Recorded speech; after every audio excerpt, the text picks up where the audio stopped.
Alright, this is winners finals. Robbie versus Andrew. Andrew going jigs. One of his favorite characters, I believe. He does well with all of them, which makes him such a strong opponent.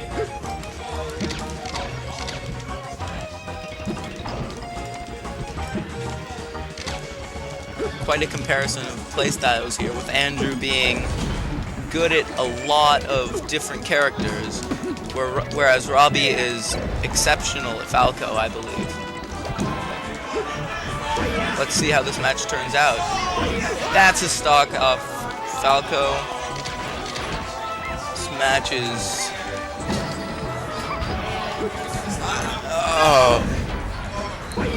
That's it. Oh, I thought that was it there. I don't know where Robbie made his mistake, but Andrew just took complete advantage of it.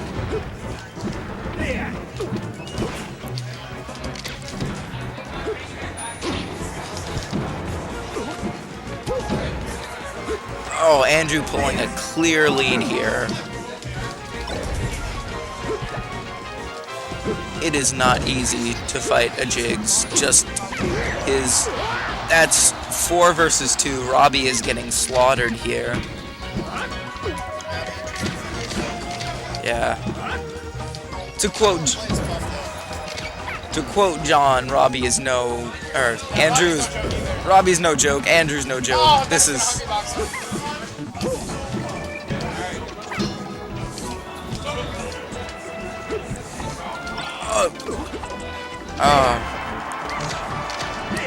Jigs, recovery, man.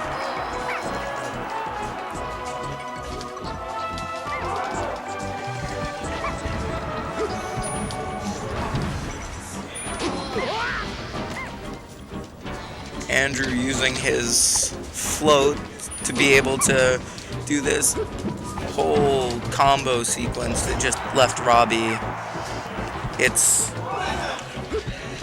Yeah. So currently the match is 4-1 and a rest kill. That was... Alright, going Pokemon Stadium. Robbie, I'm very surprised to see he has gone Marth. For the first time I've ever seen him switch characters from his Falco. This is quite a sign that something's going on. And Jigs is just tearing into his Marth. The second match of the winners finals, Jigs suicides.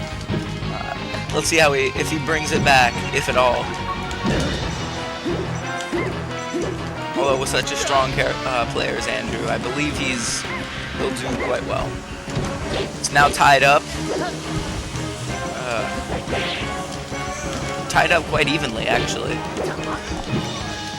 Robbie's clearly been practicing with his Marth, just in case his Falco should fail him. So what Robbie's got to do here is start playing, really. I think he was just out of practice in his last match. Nice counter recovery there.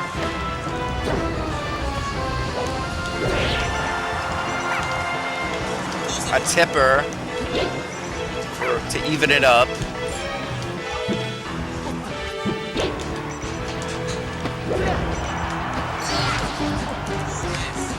That's another stock off Andrew. It is now 3-2 Robbie's favor. Covers it. I don't think he's going to be able to make that, and he didn't, although it was no fault of his.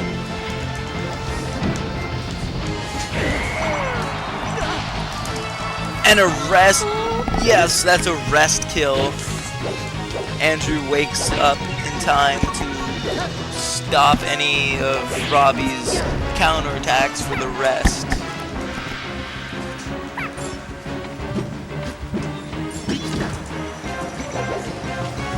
Robbie starting to play more conservatively, bringing out the counter more and more. Spot dodging away from Jigs.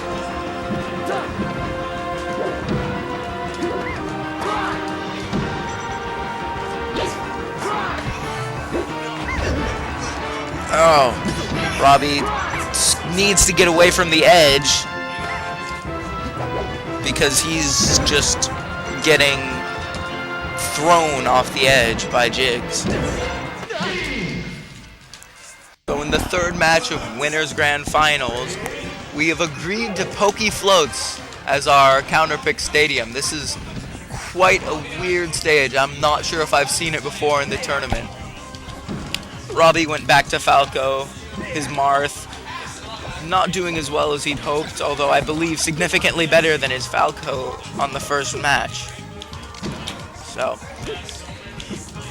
there are so few ledges on this stage that Jigs has a clear lead, recovery-wise.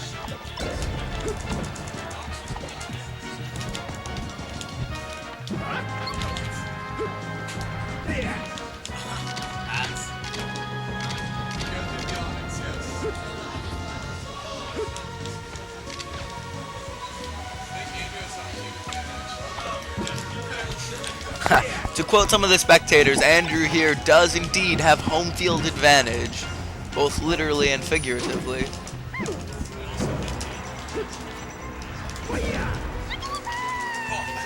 A star KO off Pokey Floats.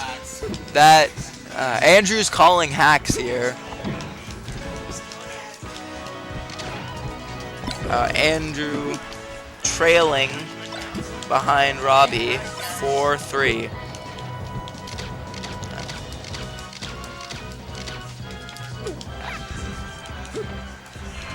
This might be Robbie's first win. Oh, he misses the recovery.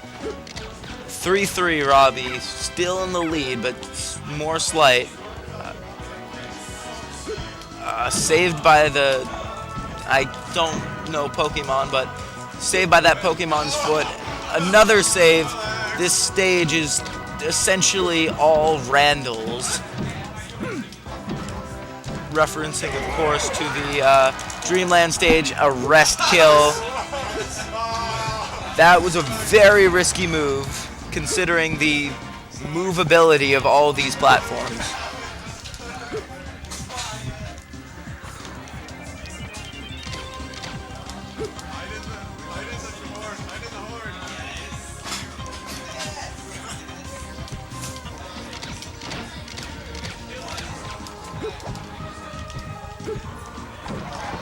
Alright.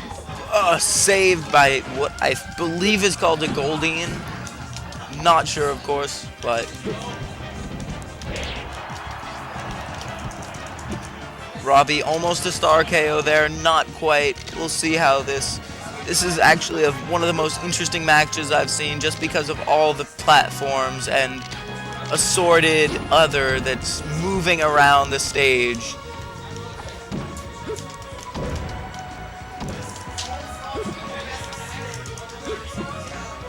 Andrew with a one-stock lead. I'm not sure if that's how quickly that's going to change, if at all, but it's certainly an interesting stage to say the least.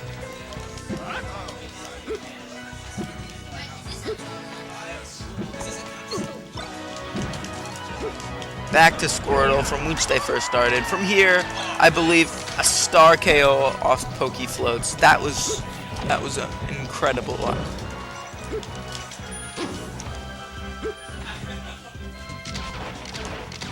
Certainly not something I could have done.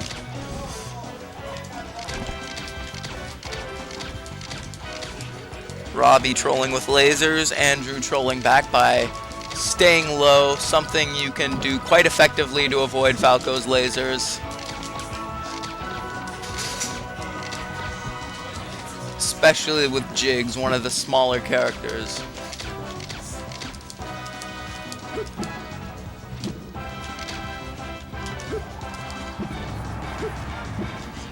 Both men starting to play more conservatively here.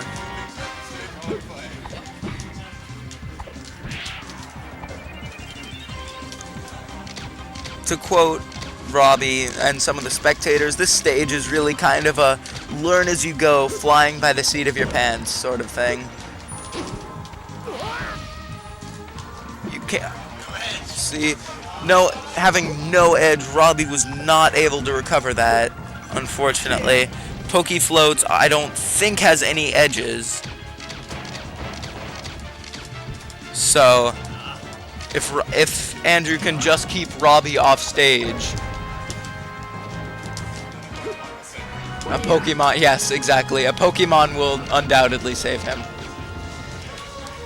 Which is why Poke Floats is so rarely a counter pick.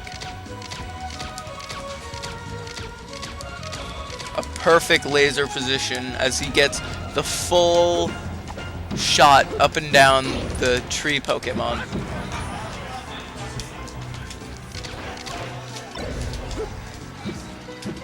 Robbie still trailing. That pillaring should have done it, but he didn't complete it, so nothing there. Meteor Smash.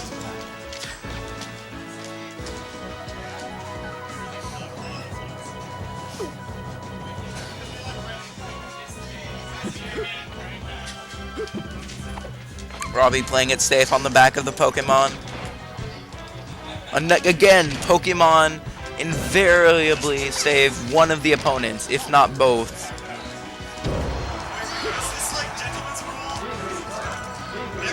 Okay, almost tied up with 98-0. This is quite an interesting match.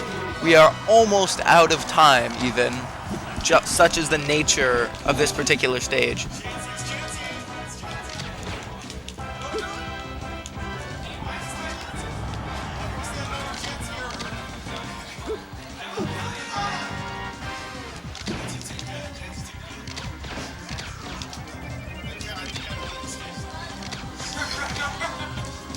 Robbie just lasering, not particularly going after Jigs, knowing, as have happened in previous ones. I believe Andrew's trying to go for a rest kill here, but I'm not sure. Saved again by a Pokemon. This is just quite an incredible stage.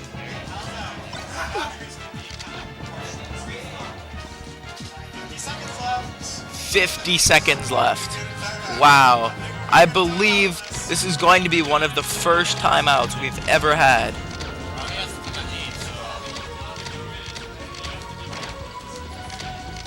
Unless Andrew or Robbie can get a strong move to finish off.